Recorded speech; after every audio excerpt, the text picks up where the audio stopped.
If I had to start my photography business in 2026, knowing everything I know after building a multi-million dollar business over 27 years, I wouldn't waste a single day on the things that kept me broke for those early years. If you choose the right business model from day one, you can skip years of struggle and build a profitable business faster than I ever could have. I'm Sarah Petty, founder of the Photography Business Institute, and I've helped over 33,000 photographers just like you build profitable family-first businesses selling wall portraits. Today, I'm going to share with you exactly what I'd do differently if I started fresh in 2026. Listen, the biggest advantage that you have today that I didn't have 27 years ago is access to proven systems. When I started, I had to figure everything out by myself. There was barely an internet. So what I thought I needed to do was I went and I spent $3,000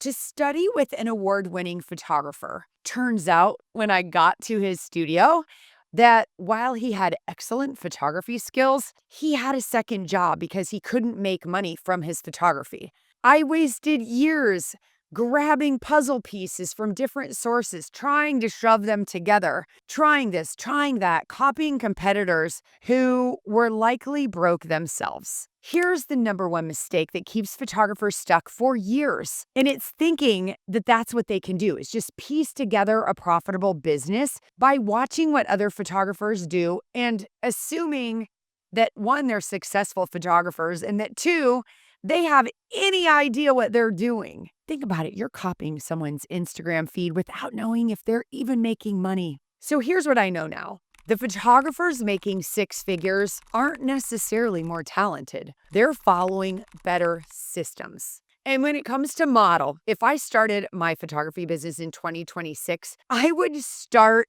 with the boutique portrait model. This is the model that helps you make real money in less time, which allows you to put your family first. Because here's the brutal math. Get a pen and a paper right now and write down $100,000 at the top, which you don't even need to do full time to make that.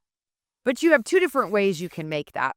You can go out and get 500 clients to pay you $200 each. That sounds crazy, doesn't it? Or you can get 50 clients to pay you $2,000 each by investing in large wall portraits in books and albums.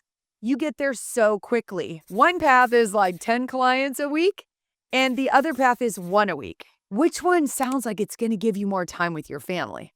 This one. Listen, I believe to my core that the boutique model is the only way to leverage your time properly.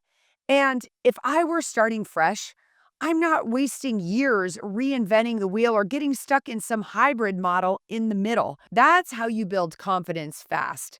By following a proven roadmap and choosing a model and making sure all of the pieces that you're putting into your puzzle match that picture on the puzzle box, instead of just grabbing random pieces. And if you push hard enough, you can shove them together, but they really don't make a picture, do they? One of my best pieces of advice, if you realize I've been doing this, is figure out your model and then get in a room with people who are following that same model, but who are ahead of you. Okay, so they're following the system. They've made mistakes just like I have, and they can help you retrace what you did wrong. For me in business, sort of like getting in an ice bath, if you go slowly, it's very painful because every inch you get into that ice, it is pain versus just jumping in. And what I've realized in all of these years in business, the faster you can go, which means learning from mistakes of others rather than slowly and painfully making those same mistakes, is going to get you there faster, and it's going to be way less painful. Here's mistake number two that keeps so many beginners stuck. They think, oh, I'm just going to start as a hobby, and then once I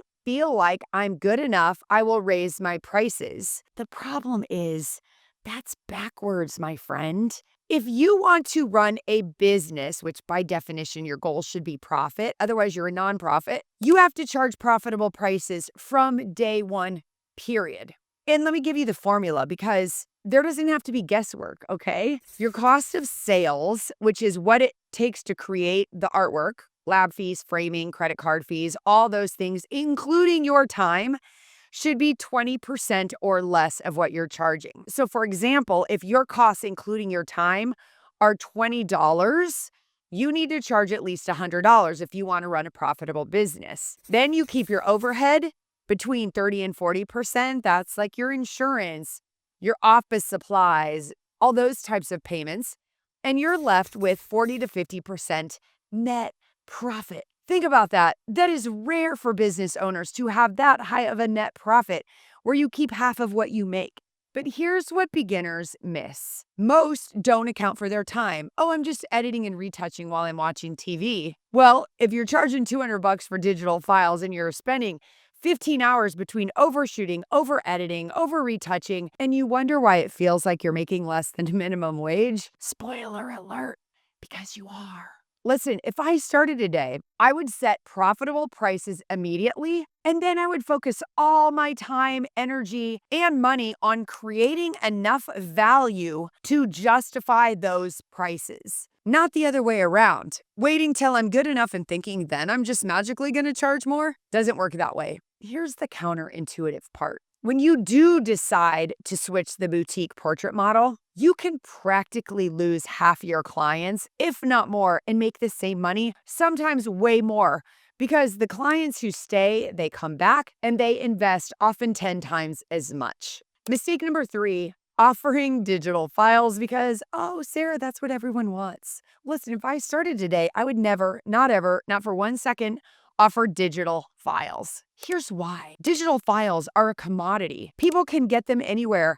They have plenty of them on their phone. And after a bit, people are going to get lucky and get a good image. But the problem is, people aren't printing them. And listen, in 2026, when AI can generate pretty good darn images, what clients crave is real human connection and tangible artwork of actual moments with actual people that they love, not some digital file sitting on their phone or an AI generated image on their wall. And so I believe you are not serving clients by giving them 200 more digital files that sit on their phone or computer forever that they're not even printing. What they need, what they crave, and they may not even know it, is something tangible. Wall portraits, albums, artwork for their homes that makes them feel special every single day. And it's our job as portrait photographers to educate them on this possibility. Think about McDonald's versus a really nice restaurant where you go in and you sit down and you get served and you have a wonderful meal and an excellent experience. At McDonald's, you get a Happy Meal in a box for $10.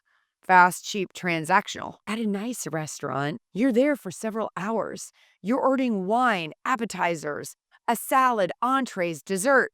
You're easily spending 10 times what you spend at McDonald's, and you're fine with it. Versus photography. When you're a digital file photographer, you're McDonald's. You're fast, you're cheap, you're commoditized. Doesn't matter how good your photography is. But when you do printed products, you're like a sit-down restaurant. You're creating an experience, a relationship, a journey. I get it. Clients aren't going to be able to tell you upfront what they want. They're not going to walk in and say, Sarah, I'd love a 48-inch wide, gorgeous canvas for my mantle. That's on you to educate them because all they've ever had is fast food.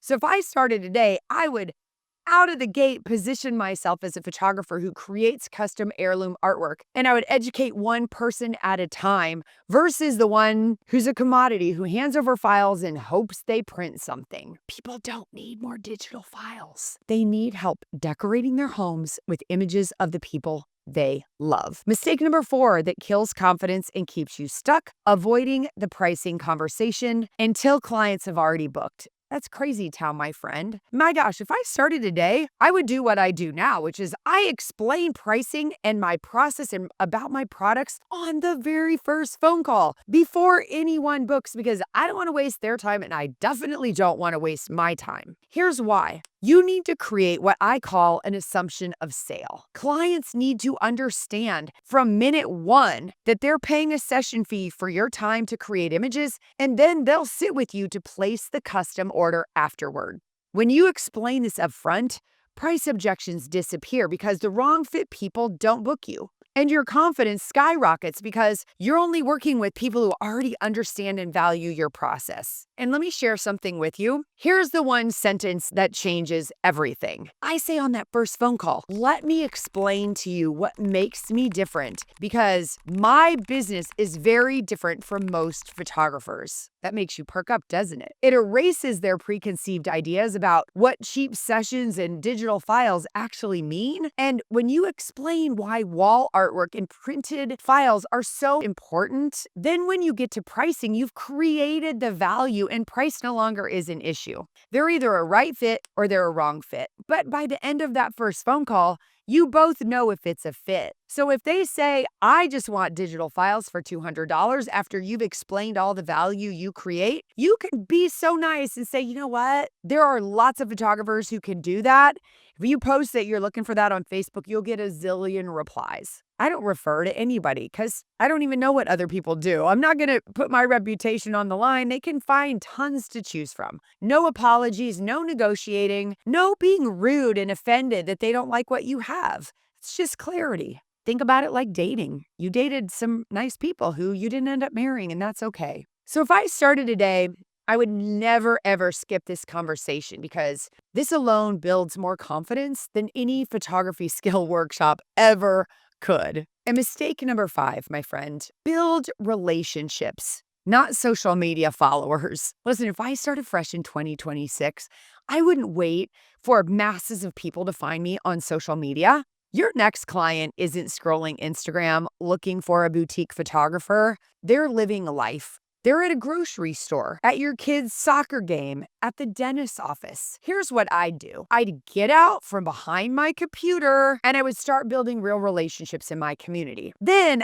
of course, I would use social media to stay connected with them and to listen and pay attention to what's happening in the lives of my clients. I would join my local chamber. I would partner with charities. I would connect with other small businesses that serve my same target audience. And my friend, think about it. There are so many dance studios, pet groomers, interior designers. Here's the secret that you need to know. Your ideal clients aren't what we call solution aware. What I mean by this is they're not lying in bed thinking, a 30 by 40 wall portrait would be so beautiful over my sofa. Likely, if they're thinking they need photography, they're thinking, oh, we have an activity coming up, we should hire a photographer. So your job is to find the need and educate them. Paint the picture of how custom artwork is going to look and make them feel when they walk into their home and they look at it. And this happens through conversations, not offering what you do at a discount on Instagram. I also teach my students to play the slug bug game. You remember that where you'd punch your sibling when you saw a Volkswagen Beetle and you'd say, yeah, slug bug. So I want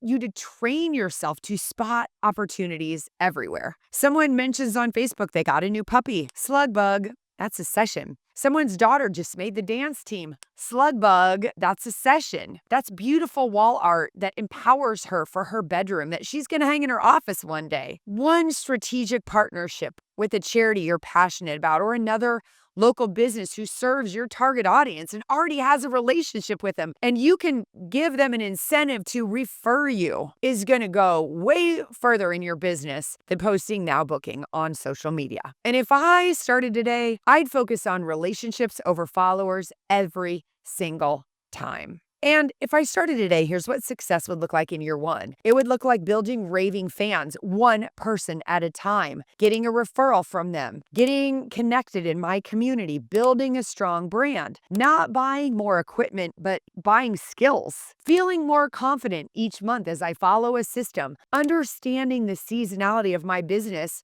so that I can drive demand in slow seasons, tightening up my messaging with my target audience, testing different types of clients and figuring out the ones that I really love to serve so I can narrow in on the niche or the few niches that I want to serve. That's success in year 1. Not necessarily did you or did you not make 6 figures?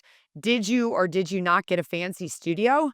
Just steady progress, growing confidence, and serving clients who rave and gush about you. Listen, friend, if you want to go faster and you want help implementing this model in your business, book a free call with my team. Let us look at where you are, where you want to be, and see if one of our programs is a right fit. I'm going to stick the link in the description below. And friend, keep watching these videos, and let's make this your best year ever.